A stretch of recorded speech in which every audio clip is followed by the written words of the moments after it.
Matapos ang napakatinding revelasyon na si Akira ay may kaugnayan pala kay Akao, isa sa pinakamalakas na assassin sa JCC, at dating kasama ni Sakamoto at Nagumo, ngayon ay i-review na natin ang Chapter 65 at 66.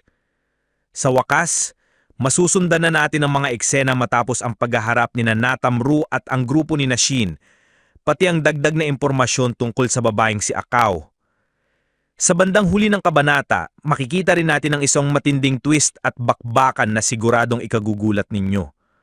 Nagsimula ang Chapter 65 sa eksena kay Akao, hawak-hawak ang baril. Sabi niya, alam mo ba ang bagay tungkol sa mga baril? Para itong mga sasakyan, malalaman mo kung anong klaseng tao ang kaharap mo depende sa paraan ng kanyang pagmamaneho. Ayon pa kay Akao, pagdating kina Sakamoto at Nagumo, magkaibang klase sila. May mga taong nagiging kabado kapag hindi sanay gumamit ng baril. Si Sakamoto at Nagumo, sa kabila ng galing nila, ay may kanya-kanyang estilo. Sinabi ni Nagumo na kalokohan lang iyon. Ano bang silbi kung magaling ka nga pero stationary target lang laman ang tinatamaan mo? Sumingit si Sakamoto. Sa totoong laban, wala namang gumagamit ng ganyang karaming bala. Dahil dito, bigla silang binaril ni Akao.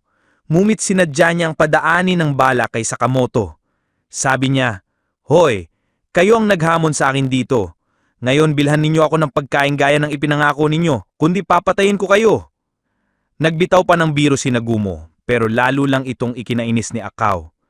Matapos ang flashback, bumalik na ang kwento sa present timeline. Tinanong ni Akira si Sakamoto kung ano ang problema. Sagot naman ni Sakamoto, "Akira, related ba kayo ni Rion Akao?" Nagulat si Akira at agad sumagot, "Rion, may alam po ba kayo tungkol sa kanya?" Dito nalaman ng lahat na si Rion Akao ay tiyahin pala ni Akira. Ipinapaliwanag ni Akira na pumunta siya sa JCC para hanapin mismo si Rion. Bago pa magpatuloy ang usapan, bumalik ang eksena kina Mafuya na kasalukuyang inaatake ng putok ni Toramaru. Naiiwasan naman nila ang mga bala, ngunit nagsalita si Toramaru. "Ipakita mo nga sa akin ang kakayahan mo, Shin." Sinabihan ni Mafuya si Shin na patay na lang si Toramaru pero tumanggi si Shin. "Hindi ako nandito para pumatay." Sinabihan niya si Kaji, "Hoy, isa ka sa special recommendations, di ba? Hindi mo ba siya kayang pigilan?" Sagot ni Kaji, "Hindi. At mas mahalaga, tingnan ninyo ang nasa taas natin." Pero hindi na siya pinakinggan ni Shin at Mafuya na patuloy na nagtatalo. "Mafuya, patayin na natin siya." "Shin, hindi ko nga na sinabi sa'yo na hindi. Kung gusto mo, ikaw na lang ang gumawa." Kaji, "Hoy, tumigil kayo." Mafuya, "Iisang team lang tayo." Shin, "Ano bang nangyari sa pagiging solo mo nung nasa eroplano ka? Ngayon gusto mo tayong dalawa pa ang papatay sa babaeng yun?" Maya-maya, biglang inatake ulit ni Toramaru gamit ang rifle. Agad na sinagip ni Shin si Mafuya, ngulit sa kanilang pag-iwas ay nahulog sila mula sa isang bangin, diretso sa luibak sa ibaba. Habang nasa ilalim ng tubig, dumating si Kaji at sinagip sila. "Mafuya, ang lamig!" Pinapasakay sila ni Kaji sa isang malaking punong kahoy. Nagpasalamat si Shin at nagpakilala si Kaji sa kanila. Samantala si Mafuya ay tila nahihilo pa habang sakay ng log. Tinanong ni Shin, bakit ba nahihilo si Mafuya? Hindi pa man natatapos ang usapan, biglang lumitaw si Toramaru na mabilis na sumusunod sa kanila parang si Tarzan na kumakapit sa mga puno. "Toramaru, teka, gusto mo bang malaman?" Shin, pasigaw, "Hoy, ano ka ba? Isa ka bang unggoy?" Matapos niyon, bumitaw si Toramaru at muling naghanda. Sabi niya, "Gusto mo bang malaman kung bakit fan na fan talaga ako kay Sakamoto? Kasi para sa akin, si Sakamoto ay Diyos." Pagkatapos nito, ipinakita ang flashback kung saan ni-rescue pala ni Sakamoto noon ang batang si Toramaru. Ayon kay Toramaru, nung una niyang makita ang kanyang idol, pakihamdam niya ay papadani kayang kanyang puso sa sobrang panghanga. May kakaiba raw na dynamic fighting style si Sakamoto kumpara sa iba. Isang estilo na hindi mo mahuhulaan at puno ng tiwala sa sarili. Noon hindi pa tiyak ni Toramaru kung ano ang sarili niyang kakayahan. Ngunit para sa kanya, si Sakamoto ay tila nilalang na nasa ibang level. Mula noon nagsimula siyang maghanap ng suitable theme song para sa kanyang idol. Isang musika na babagay sa imahe ni Sakamoto. Sa prosesong iyon, natutunan din niyang mag-enjoy sa musika. Nagsimula din siyang mag-ayos ng sarili, nagme-makeup, nagpapakulay ng buhok, at natutong maging mas expressive sa kanyang pakikipag-usap.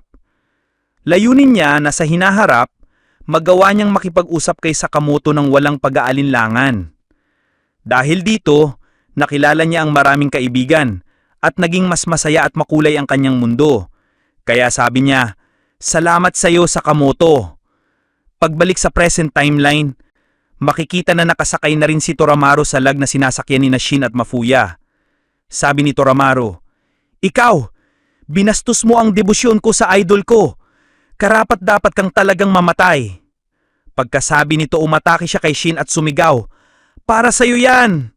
Naiwasan ni Shin ang atake at sinabi kay Mafuya na tumalon malapit sa kanya para mabalanse ang log. Ngumit hindi na ito magawa ni Mafuya dahil nahihilo at nasusuka na siya. Dito na nagseryoso si Shin. Hinawakan niya ang balikat at sinabing, "Okay, sige, lumapit ka sa akin. Lalabanan kita na." Nagulat si Toramaru at napansin, "Teka, ang paraan mong i-crack ang likod mo kanina. Yan ang standard routine ni Sakamoto bago siya sumabak sa laban." Nagtaka si Shin sa sinabi ni Toramaru na agad nagdagdag, "Kung ginagaya mo ang core mannerism ni Sakamoto, baka fan ka rin sa kanya, tulad ko." Mafuya naman ay nagtanong kay Shin, "Isa ka bang otaku?" Sa isip ni Shin, nakakainis, laban na nga ito. Ayon pa kay Toramaru, "Ang galing! Wala pa akong nakikilalang taong mapag-uusapan kung ganito tungkol sa idol ko. Ano ba ang pinaka nagustuhan mo kay Sakamoto?" Sinabi niya na para sa kanya, ang pinakaastig kay Sakamoto ay ang kanyang zero emotion, na para bang isang buhay na killing machine. Di ba napakaangas nun? Sagot ni Shin, "Naiintindihan kita. Ganon din ang naramdaman ko noon. Pero ang nagustuhan ko sa kanya ay kahit gaano pa kagulo ang sitwasyon, hindi niya iiwanan ng kanyang mga kasama. Ganyan siya ka." Bago pa matapos, pinutol siya ni Toramaru. "Ano raw?" Sa isip ni Shin, ang lahat ay nagsasabi na siya ang pinakamalakas na assassin sa kasaysayan. Pambihira talaga ang lakas niyan. Pero kung magkaletse-letse ang sitwasyon, sino ba ang maaasahan ni Sakamoto? Hindi ko hahayaan na maging simpleng fan lang ako. Gusto kong makatayo sa tabi niya bilang tunay niyang partner. Mas lalong nagtaka si Toramaru. "Ha? Ang pakiramdam ko ay mas kilala mo pa si Sakamoto kesa sa akin. Para kang top otaku. Ikaw ang nangunguna sa amin." Dagdag pa niya, "Oh my God! Nakakainis ka! Hindi pa ako nagagalit ng ganito. Alam ko na ang nararamdaman ko. Parang may tinatago ka at nagre-refer ka sa isang bagay tungkol sa Sakamoto." Huminga siya ng malalim at sinabi, "Salamat sa iyo, Sakamoto. Dahil sa isa pang pagkakataon na pina-experience mo sa akin ng bagong emosyon. Pero, seryoso ako. Kailangan mo na talagang mamatay." Pagkasabi nito, muling umatake si Toramaru, muit na iwasan siya ni Shin. Sabi ni Toramaru, "Nakaharang ka, Shin, pero mali ka. May partner na si Sakamoto." Matapos iyon, bumuelo ulit si Toramaru at sinabi, "Hindi kailangan ni Sakamoto ng taong nagpapabagal lang sa kanya." Sabay atake niya muli kay Shin. Ngulit patuloy pa rin sa pag-iwas si Shin habang napapanatili niya ang kanyang balanse. Umabot sila sa mababang parte ng ilog, kaya't napansin ni Toramaru, "Ang galing! Wala pang nakapag-land ng atake sa'yo. Parang nababasa ko ang mga galaw mo. Isa ka bang clairvoyant?" Tinanggal na ni Toramaru ang pakol at habang nakakabit sa kanyang rifle at naghanda. Sabi niya, "Pero kung ang kaya mo lang gawin ay iwasan." Pagkasabi nito inihagis niya ang pakol kay Shin. Mulit na iwasan ulit ito. Nang makalapit si Shin, biglang nauna si Toramaru sa harapan niya at sinabing, "Disgrace ka para sa isang Sakamoto fan kung puro iwas lang ang alam mo." Maya-maya ay binaril niya si Shin, ngunit naiwasan din ito. Sa isip ni Shin, ang laki din ng armas ng babaeng ito at alam na alam niya kung paano ito gamitin. Samantala sa di kalayuan, pinagmamasdan ni na Mafuya at Kaji ang laban. Sabi ni Mafuya, kailangan na ni Shin ng tulong, pero nahihiro pa ako. Sa isip naman ni Kaji, tutulong ba ako? Ano sasabihin ko kung lalapit ako? Hoy, nandito ako para sa'yo bro. Parang sobra naman yon. Baka maisip pa niyang masyado akong friendly. Siguro mas natural kung tutulong na lang ako ng tahimik nang walang sinasabi.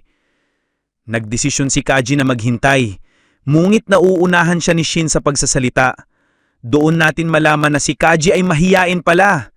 Sa isip niya, sa ngayon, hahagurin ko na lang muna ang likod ng kasama ko.